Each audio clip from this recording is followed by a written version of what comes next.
We're in the Wendy's box at the Queen's Park Oval for the final of the Limacol Caribbean Premier League. The Jamaica Talawas have been set a target of 129 to win this entire thing against the Guyana Amazon Warriors. Can they do it? Well, we're about to go down to the Trini Posse stand and the Carib stand. We're going to be talking to some fans, see who their pick is to win this entire thing, and hopefully we will find Wavell Hines, who's been missing. I wonder where he is. What do you think of the tournament so far? It's been excellent. The point is that we've had good crowds. Everything has been well organized. We haven't had any particular problems. So I think it's something that has caught on, and I think it can only get better. And I must congratulate all those people who were involved, from the inception. We needed something like this to bring the people back to the game, and so we can get money in the kitty. And this has really done that, because every ground has been full so far, and that is wonderful. And I think that it gives people opportunity to see a lot of the players that they only look at on television, come here and participate. So from that point of view, I think it's wonderful, and I think it's been a tremendous success, which has been proven by the gates throughout the Caribbean. Definitely. And finally, I know the Barbados Tridents got knocked out just last night against the Jamaica Talawas, but it is franchise cricket. It's not supposed to be basically the countries themselves. So which team are you supporting tonight? Well, I'm really very neutral, because I hear people talk about franchise and all of that, and I believe that West Indies cricket is the only thing that is united. So what is wrong with having a Trinidadian playing for Barbados, whether it's franchise or not? To me, it's just normal to have these fellas playing, because that is something that should happen a long time ago. Have people from various parts of the Caribbean playing for, like Jamaicans playing for Barbados and Barbadians playing for Jamaica, and so on. There's nothing wrong with that, because we are united as a cricketing nation. It's been a tremendous experience. It reminds one of the days when cricket grounds were full, and so I think that in itself is a great thing, and hopefully it will act as a catalyst for the younger generation of players to want to aspire to greatness. And even as we stand here, we see some of that greatness, and I know you have your Jamaican. We have pictures of George Headley when he was gracing great man.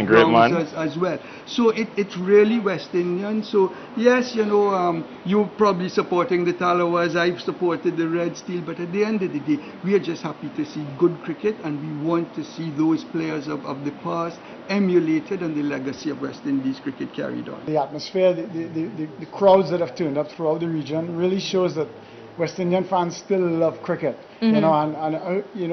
People talk about the death of Test cricket in the West Indies, and unfortunately, times have changed, and the fans like quick action and stuff, so the T20 naturally fits into people's ability to follow cricket now, and I think it's really nice to see what's going on throughout the region. And I think the CPL, is hopefully here to stay, and I think each and every territory you've seen a different vibe. In Jamaica, you've seen Antigua, Barbados, and we're really proud in Trinidad to be hosting the semi-finals and the final. Trini Posse loves it. Well, the CPL, it all comes to an end tonight. What do you think of the first running of this tournament here, and what it's doing for West Indies cricket that I know you hold very dear to your heart?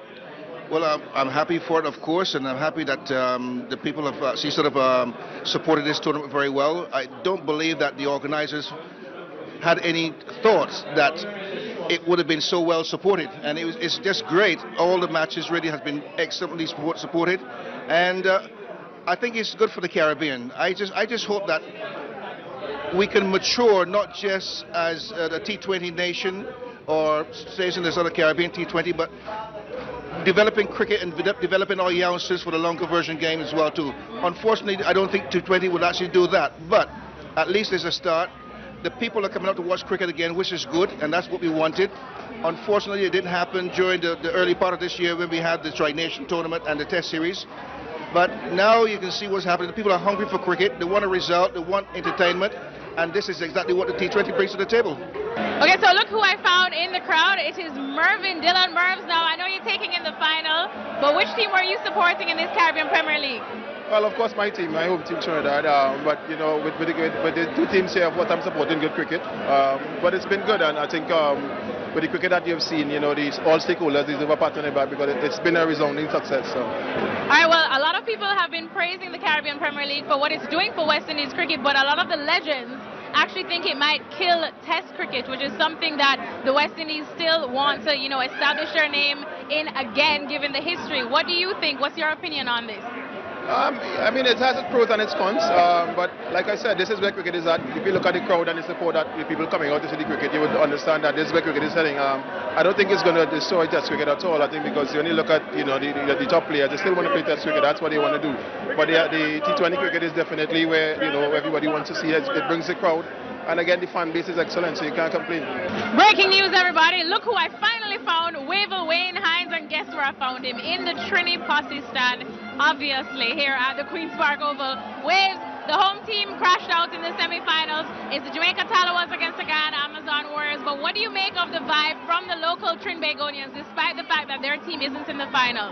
I thought the Trinidad and Tobago people have bought into the franchise zone.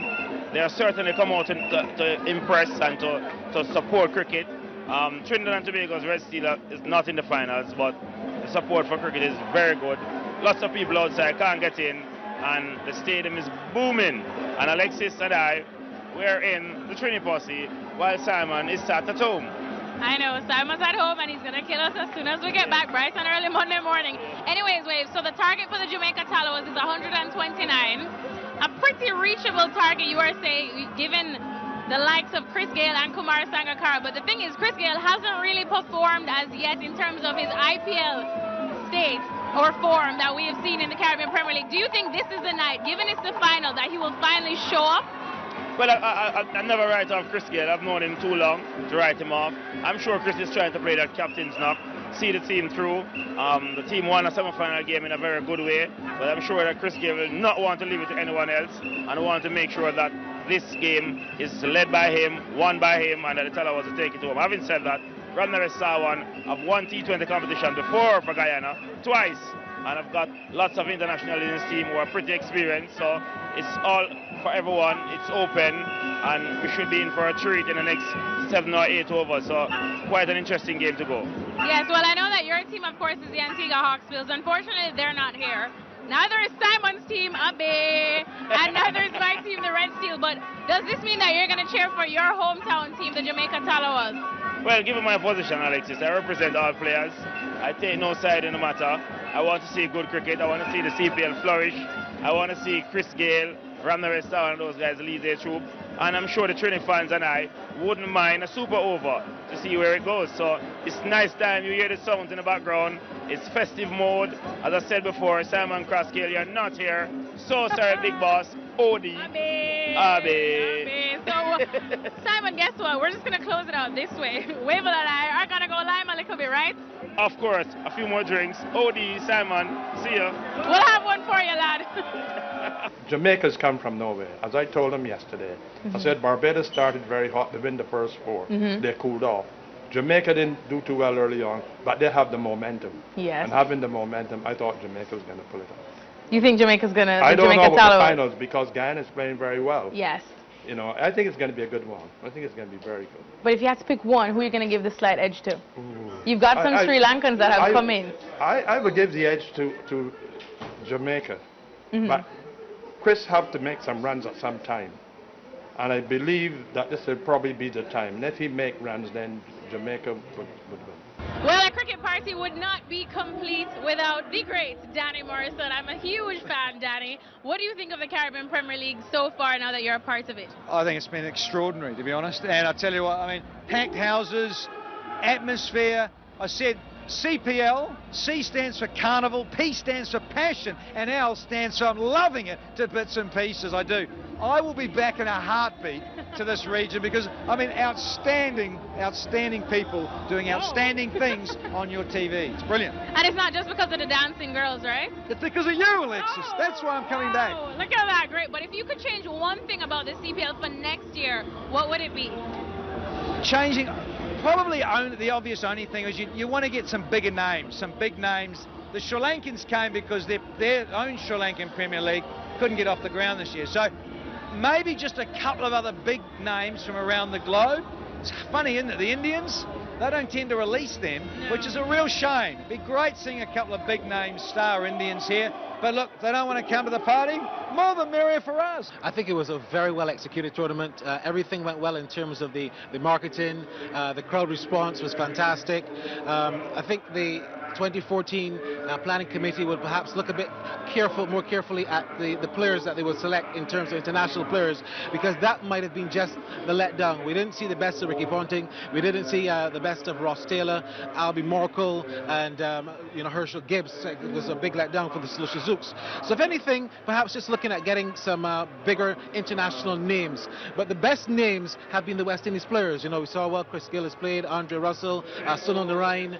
So that has been a pleasing aspect, and overall I would say 10 out of 10 for the organisers of the CPL. The inaugural Caribbean Premier League has come to an end here in Port of Spain, Trinidad and Tobago, but the party is just getting started for the Jamaica Talawas. They are now the kings of the 2013 Lima Call CPL after defeating the Guyana Amazon Warriors by a comprehensive 7 wickets. Chris Gale, the skipper of the Jamaica Talawas, leading the way with an unbeaten 47. Andre Russell chipped in with 33 over the Amazon Warriors. Amazing scenes here at the Queen's Park Oval. We're going to join in on the celebrations, of course. It's been an amazing tournament, an amazing couple of weeks here in the West Indies. If you missed it, you really missed something, so you need to tune in next year for the 2014 Caribbean Premier League. For The Zone in Trinidad and Tobago, I'm Alexis Nunez.